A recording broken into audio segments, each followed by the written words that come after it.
So I'm George Miles. I'm curator of the Yale collection of Western Americana. Actually, my title is the William Robertson Co., curator of Western Americana. I've been in that position since September 3rd, 1981, so 32 years now. I've also served as acting director of the Beinecke for 2 terms, for 18 months in 1992 and 1993, and for 9 months sometime in the late 1980s when Ralph Franklin was on research leave. Could you describe your various relationships with the Beinecke through your years at Yale University?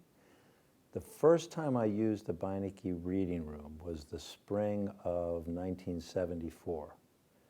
I was a senior in Yale College, a history major, taking Howard Lamar's course in the history of the American West. And I had a term paper assignment for which I had to find original documents.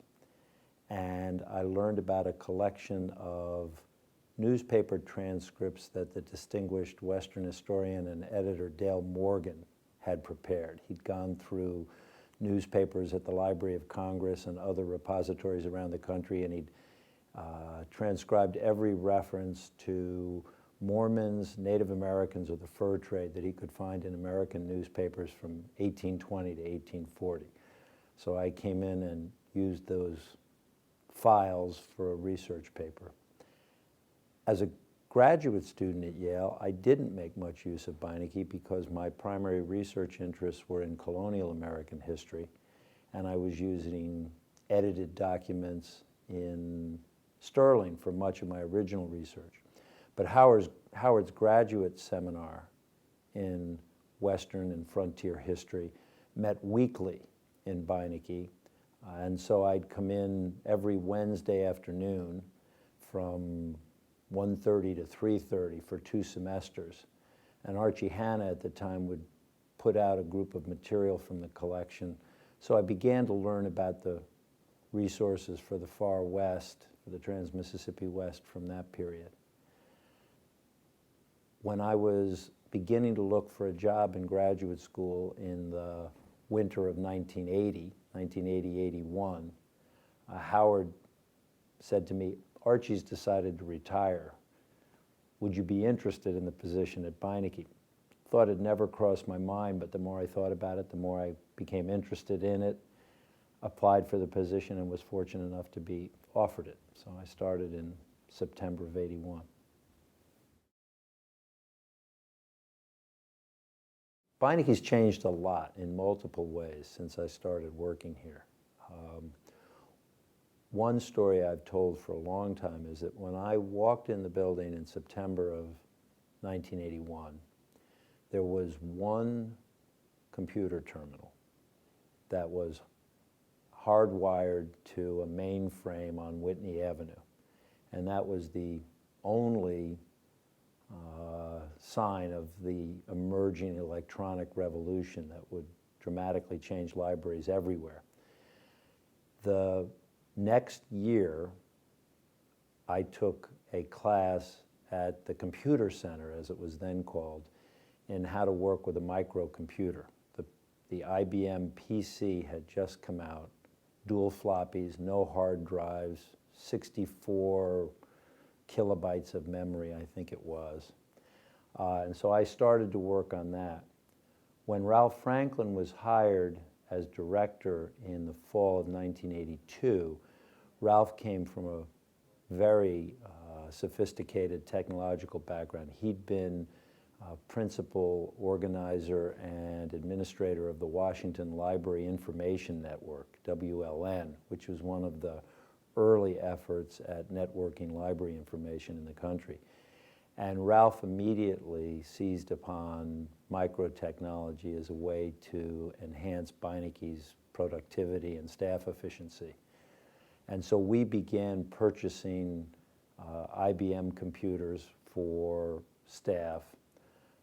And within a few years, under my guide, at the time I was sort of the unofficial head of systems, In that capacity, we installed the first local area network in the Yale library system. So we managed to connect all of our PCs to a shared server that was back in technical services, and we created a new system for sharing data about acquisitions so that people could search from their offices instead of having to go to a common shared terminal. And we now take it for granted that we're all connected to the internet, but it's made an enormous difference in the life of the library to have so much information right at your fingertips at your desk. I remember when I started, anytime you wanted to search the card catalog, the official catalog in Sterling Library, it was a 5-minute walk to go to the back rooms in Sterling to be able to check that information. Now you can do that 24/7 at home. Another big change at Beinecke has been our involvement in the Yale curriculum, in our outreach to bring students and faculty into the Beinecke to teach directly from the collections here.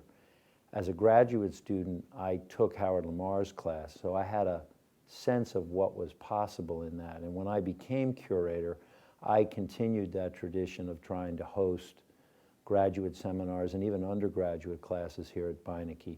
We had a project to support the undergraduate lecture class in Western history. Every fall, students would come in to do a project on the Overland Trail, and we would have 85 students using the reading room. When Bob Babcock was hired as curator of early books and manuscripts, Bob had come from a teaching background as well. And he and I think, pioneered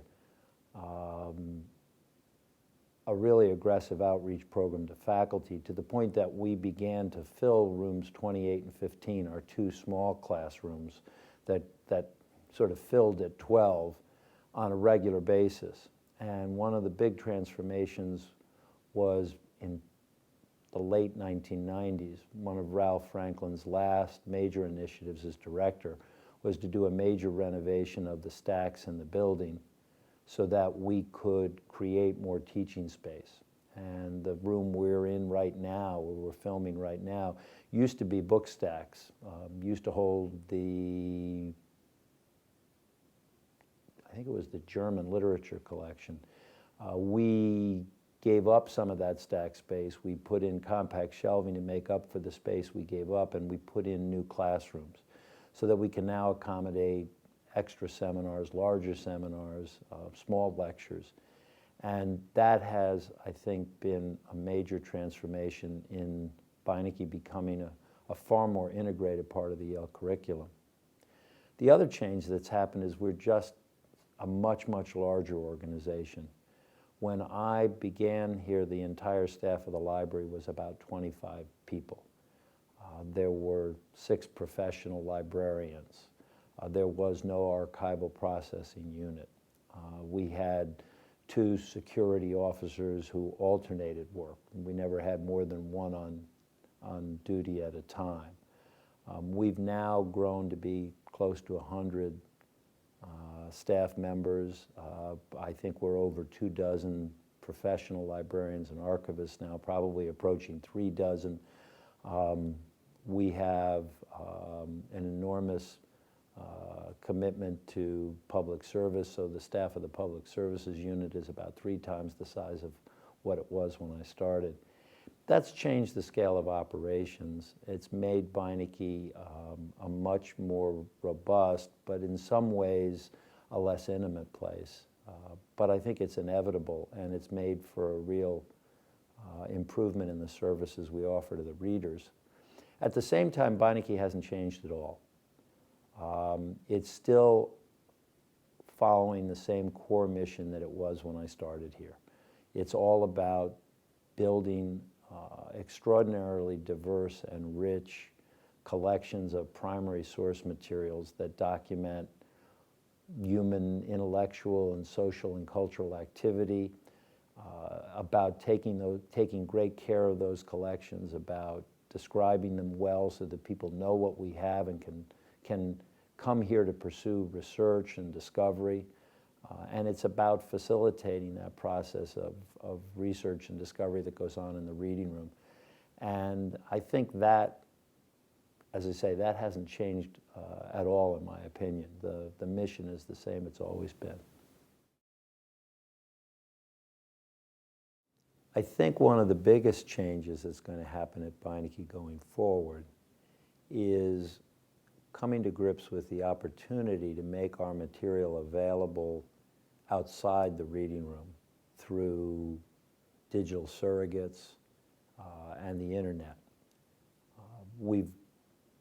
In the last 10 to 15 years, we've developed a digital studio that has begun the process of converting or creating digital surrogates of our original materials. And we've begun the process of discovering how best to make those available online over the internet. And I think that project will continue to develop. It will grow not only in size, but I imagine in scale and complexity. And we have a lot to learn about how to do that well. I also think because of the growth of the staff and the size of the collections, we've outgrown our building. From the time that I started here until just a few years ago, Beinecke Library was a physical place as well as a department.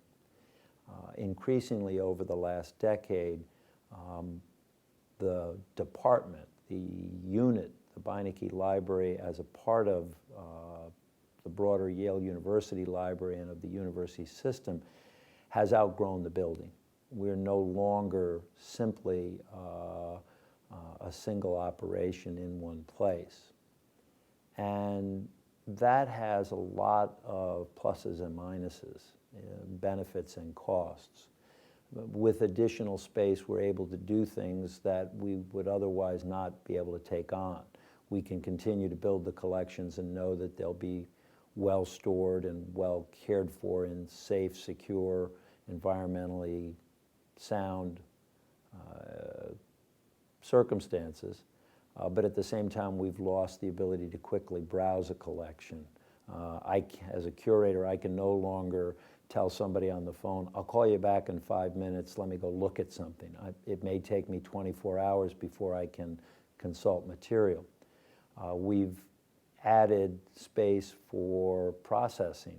We've been able to do more collections and produce more information about our material by establishing an off-site processing facility.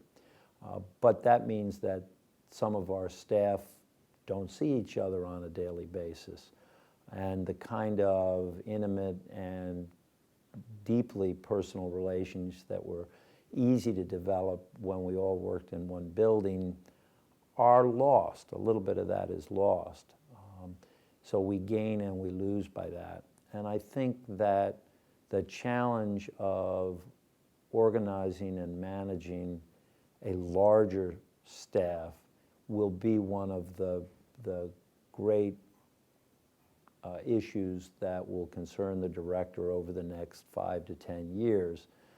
The old models are going to have to evolve, and we're going to have to find a way to involve the right staff at the right moment, find a way to provide the right kind of supervision and the right kind of integration across units within Beinecke, while recognizing that we're not a small, intimate place anymore.